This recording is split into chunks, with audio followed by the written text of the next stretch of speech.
Lasmi, ada Bagus, Maulana, sama Fayat Purwa.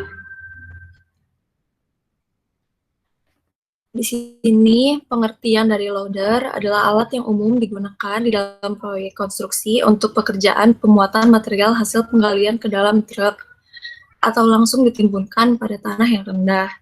Pada bagian depan loader, terdapat buket sehingga alat ini umumnya disebut front end loader.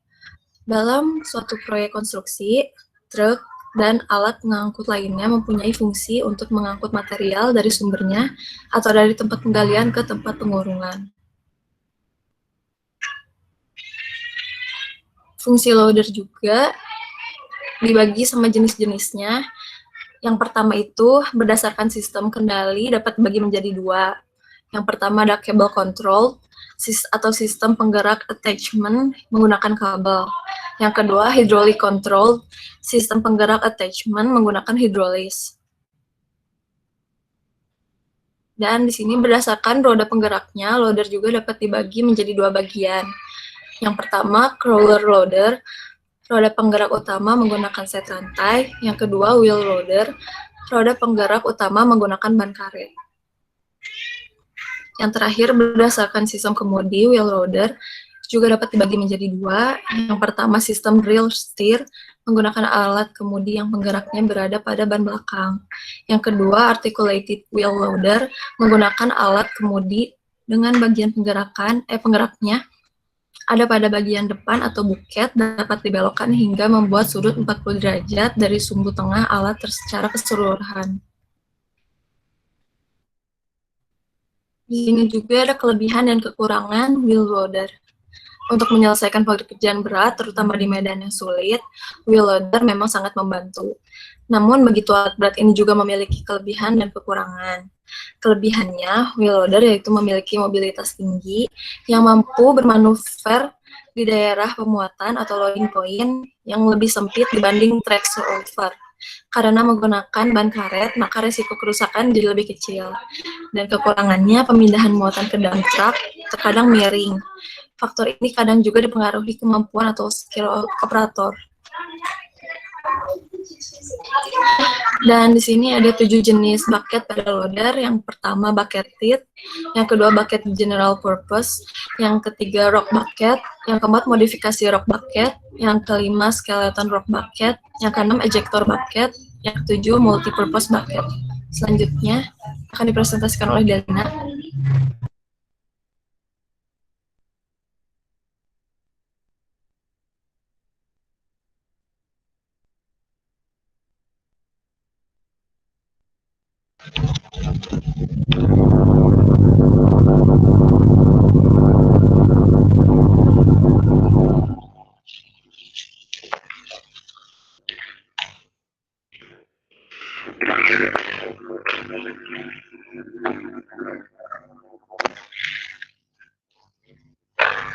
Yang selanjutnya adalah bucketed, untuk mempercepat penetrasi ke dalam bahan keras.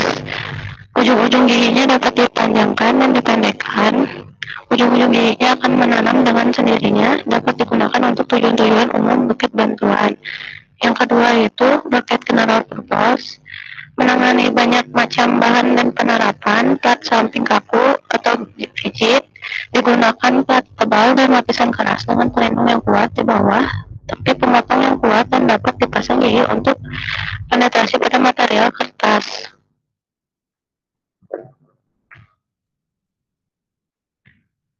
Selanjutnya adalah rock bucket, mempunyai desain yang kasar dan tahan lama untuk membuat batuan yang keras. Terus nomor 4 itu modifikasi rock bucket. Pada potongan V dimodifikasi dengan gigi-gigi, ujung gigi dapat menembus batuan yang ulet. Yang kelima itu scatload bucket atau bucket, mempunyai konstruksi rib yang kuat untuk material yang lebih keras lagi karena bagian sisi-sisi mempunyai lubang dengan ukuran 216 x 203 mm. Yang keenam, ejector bucket untuk material yang lengket, diletakkan pada lengan loader standar dengan penghubung ejector bulldozer memaksa keluar material seperti di ujung-ujung bucket. Yang terakhir, multi-purpose bucket dapat mengupas atau meratakan soil dapat mengaruk, mendorong, dan mengangkut pipa dan kayu berat. Kapasitas bucket sangat bervariasi tergantung dari jenis material, yaitu untuk memotong material keras dibuat bucket miring ke depan 10-30. Jika penetrasi mencapai 10 cm, bucket digerakkan rata dan didorongkan ke depan dengan kekuatan mesin sampai bucket penuh. Lalu ada panjang cut, tidak boleh terlalu pendek supaya dapat mengurangi waktu yang hilang untuk berputar pada akhir perjalanan. Daya traktor penarik, kondisi cuaca, ukuran alat angkutan, kapasitas alat angkutan besar supaya dapat mengurangi frekuensi berhentinya loader ketika satu alat berangkat dan alat lainnya masuk. Siap untuk dimuati. Alat dengan kapasitas 15 CUR cukup memadai. Ini gambar loadernya ya. Cutnya ada cut, tempat operator mengoperasikan alat berat. Lalu ada lift arm terletak pada bagian depan wheel loader yang berfungsi untuk menyangga dan menggerakkan bucket. Selanjutnya ada lift cylinder, adalah bagian yang menggerakkan lift arm.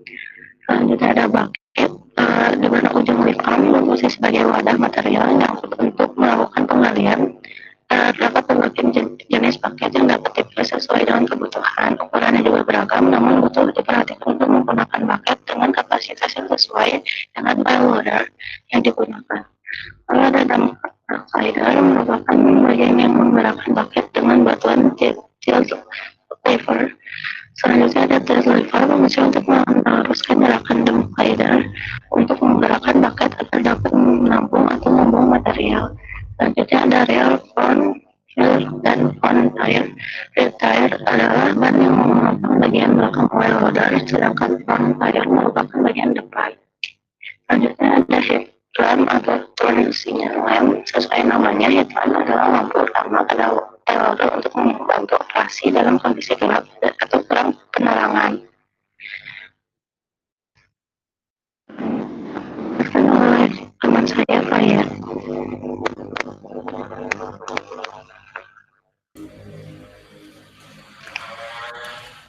Lalu ada untuk pengaplikasiannya yang dalam bidang konstruksi adalah untuk menggali fondasi, terowongan, dan basement.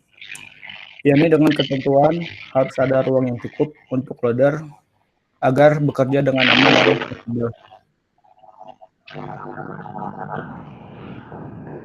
Lalu ini adalah alat tambahan untuk wheel loader. Dari sebelah kiri itu adalah magnet fork yang fungsinya untuk membawa potongan material. Lalu di sebelah kanannya adalah grapple yang fungsinya adalah untuk membawa kayu. Lalu ada 4 gambar itu fungsinya adalah untuk menggaruk atau membawa material seperti batu dan tanah. Lalu untuk cara kerja wheel loader bekerja untuk gerakan dasar pada bucket. Yang digerakkan pada bucket yang penting adalah untuk menurunkan bucket di atas permukaan tanah, lalu mendorong ke depan, lalu mengangkat bucket, membawa dan membuang muatan. Lalu ada beberapa cara untuk pemuatan pada bucket. Yang pertama adalah loading, yaitu dengan cara pemuatan dengan lintasan seperti bentuk huruf V.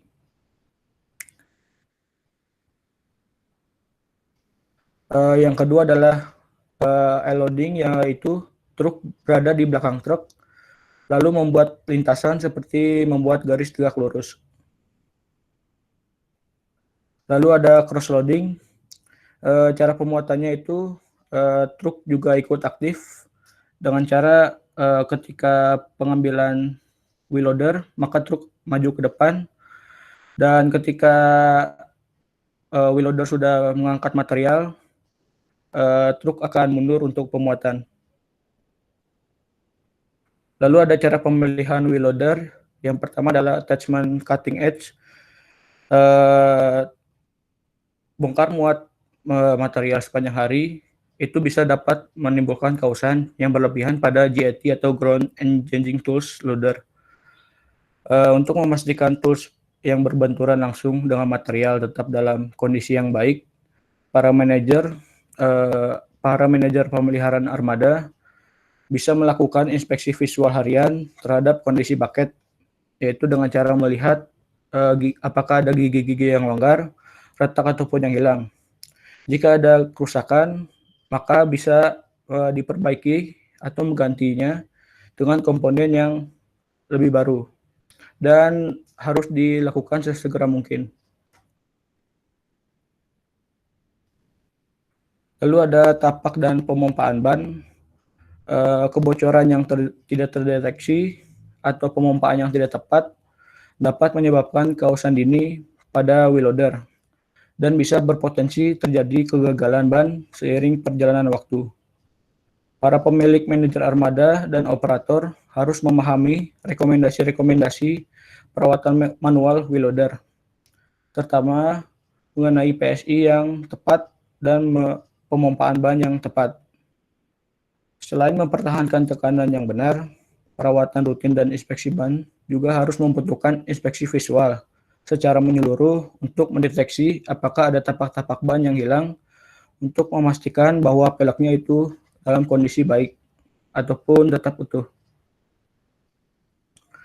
Lalu ada sistem pengereman. Rem yang dirawat dengan baik dan berfungsi dengan baik adalah salah satu prosedur perawatan yang harus dilaksanakan rutin.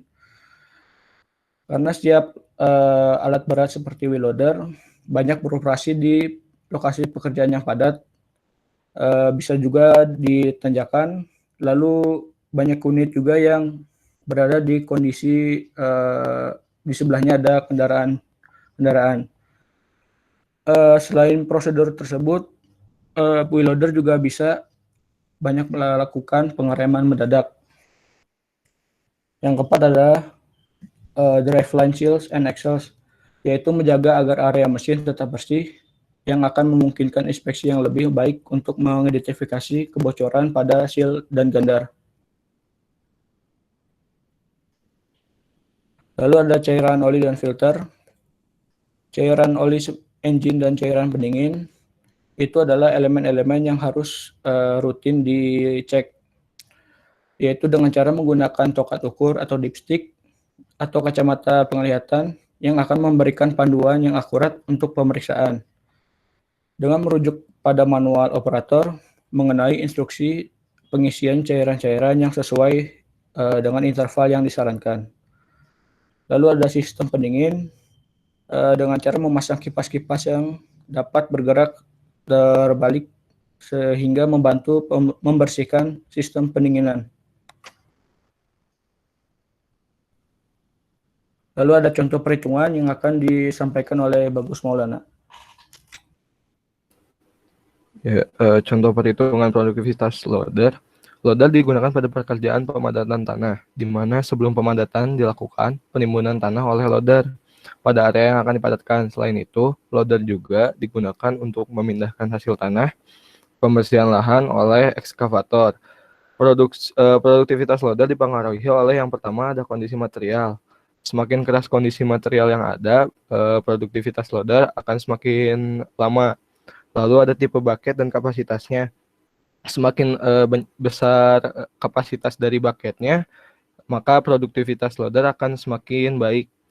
Lalu area untuk pergerakan loader, semakin luas area pergerakan, produktivitas yang akan didapatkan loader berarti semakin kecil. Lalu ada waktu siklus untuk loader, yaitu adalah waktu tiap pengambilan material digabungkan dengan waktu dibawanya material. Lalu ada waktu efisien loader.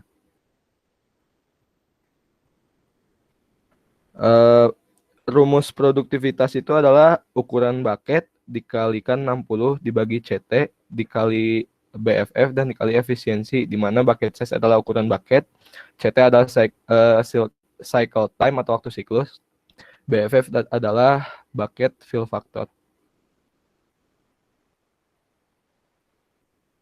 Ini adalah contoh soalnya. Sebuah wheel loader digunakan untuk menghampar tanah timbunan pada lokasi proyek Rusunawa dengan volume tanah yang dihampar adalah 2.500 meter kubik. Wheel loader yang digunakan bernilai 918F dengan kapasitas 1,5 meter kubik.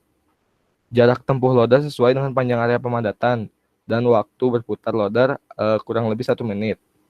Lamanya waktu angkut dan waktu kembali loader sekitar 0,18 menit dengan pengoperasian tetap. Material yang dimuat adalah material seragam berbutir 3-20 mm, dibongkar dari truk, efisiensinya 45 menit per jam. Lalu hitunglah produktivitas loader. Sebagai diketahui, untuk waktu muat 0,04 menit itu bisa didapat dari tabel acuan. Lalu BFF-nya juga terdapat dari tabel acuan. Koreksi waktu siklus pun didapat dari tabel acuan. Waktu buang DT pun termasuk di tabel acuan.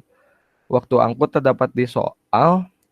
Dan waktu siklus adalah gabungan dari waktu muat, BFF, koreksi waktu siklus, dan waktu buang.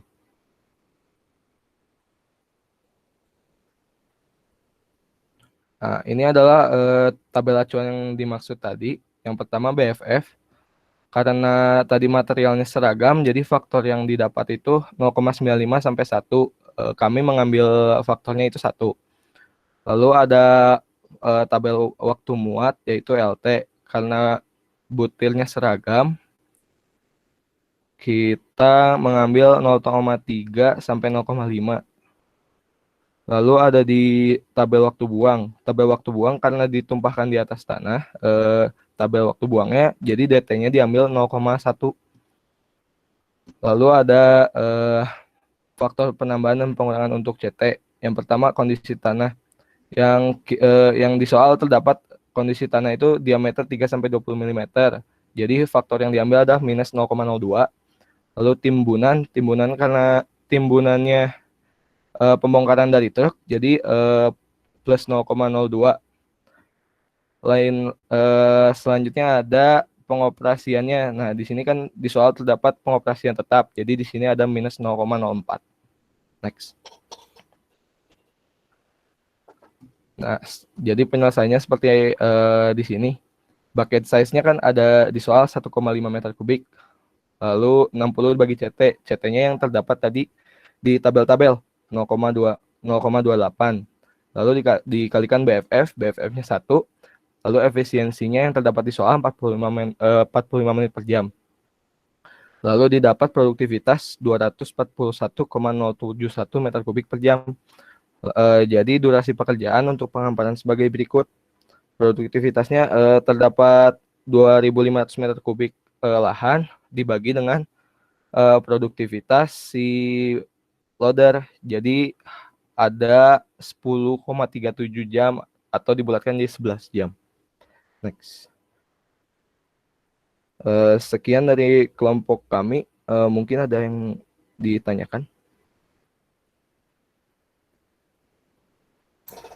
Oke, silakan dari teman-teman yang mau bertanya atau diskusi juga.